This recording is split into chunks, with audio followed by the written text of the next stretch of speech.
Well, now, we have time now for another presentation. I Yeah. think this is a rather unique one. Yeah. We have no more numbers. Are you taking this down?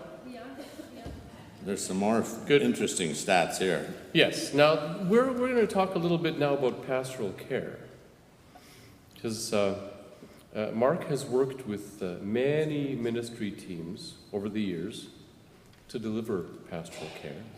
Visits to those in hospital, in long-term care, counseling. Linda Wheeler served here for 18 years with him. And now Rick Tamus is here as well. And this is an incredibly important function of this wonderful place.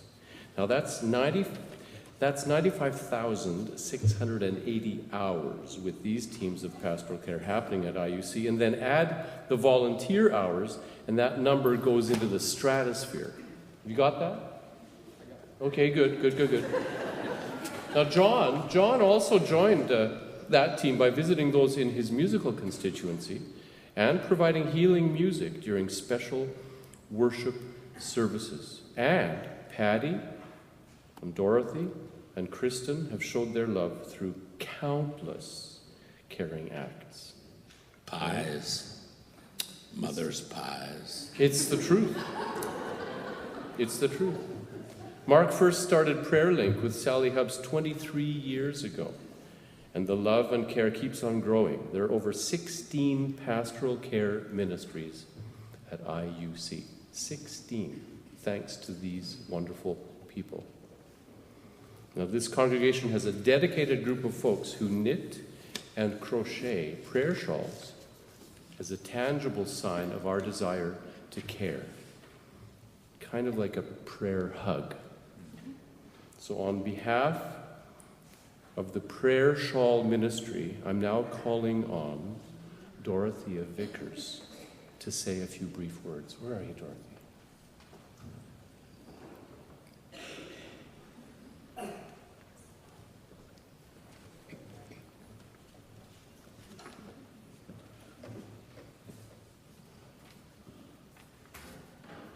Peter mentioned that we have so many ministries, and that is true, but part of pastoral care. And if we were to name them all, we'd be here for a very long time, past Christmas, past your retirement, so we can't do that right now. But both you and John have looked after the sheep in this congregation in wonderful ways. One of the ministries, as Peter had mentioned, is the Prayer Shawl Ministry. Mark, John, Patty, and Kristen, you didn't think you'd leave this church without a prayer shawl, did you? Of course not. All the prayers of this congregation are with you at all times. Mark, how often have people come up to you and said, I felt that you spoke right to me. I needed to hear your message. Thank you, Mark, for being such an open instrument of the Holy Spirit. You have led us to Jesus with every sermon and proclaimed the gospel so boldly. God truly speaks through you. Patty, we have talked about team ministry, and you are part of this ministry team. Can we say that behind every good minister is a supportive partner? Thank you for your amazing compassion, for your gifts that you offer so freely, and for your wonderful laugh. That is something to behold. Kristen, the team ministry idea goes for you too. We have enjoyed your contributions to the choir, amongst many other things. Thank you for lending your voice and the beautiful sound of your flute, which has added so much to worship. John, your music. It bypasses the logical mind and goes straight to the heart and souls. You have mentioned before that sometimes the music brings us close to a place where the veil is very thin. I believe that on many occasions, you, John, have lifted that veil and allowed us a glimpse of heaven. Thank you. And I'll ask Gail to help me present you with the prayer shawls.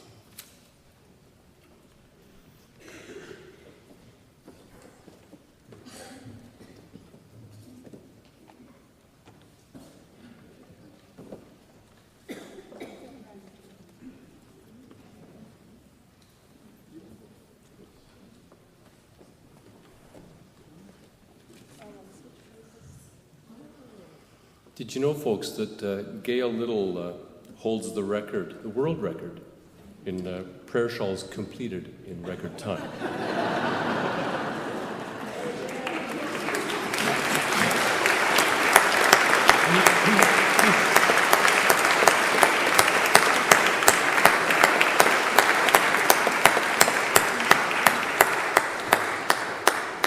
Later on, those become lap rugs.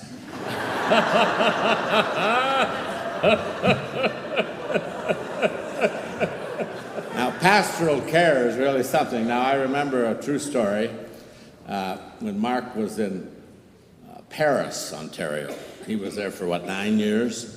Back then, he didn't have the assistance that he has at this big, prestigious Islington church. He was a one-man show in a lot of ways, and he did the burying, the marrying, the baptizing, the visitation, everything. And there's this one old lady in his congregation that he visited. She was really up there, nearly 100, couldn't climb the stairs anymore, so they'd set up a bed for her on the main floor. And she had her TV, and she had her radio, and her remotes, and her little washroom, and people kept stopping, but she loved to have Mark come and visit, and she loved to tell stories. And as you know, Mark came from Harriston. She also came from a rural Ontario community, and she reminisced and told stories, and all he'd really have to do was sit and hold her hand and just let her talk. And it was a good little break for him, too, to sit there and just catch his breath. So one day he was there, sitting there, and she was talking about growing up on the farm and going up on the old barn hill and climbing in the hay mow. And he was holding her hand and just saying, yes, And he noticed beside her table was a little dish of peanuts. And so he reached over and he took one and just tasted it. She was sitting there with her eyes closed, reminiscing. And as you know it is with peanuts, you don't just eat one. So she kept reminiscing and he kept munching away. And then he looked at his watch, and after, oh my gosh, he said, half an hour has come and gone, and I have a lot of other calls to make. I better get out of here. And she said, oh, I just love it when you come. You're such a great friend to sit and talk with and listen.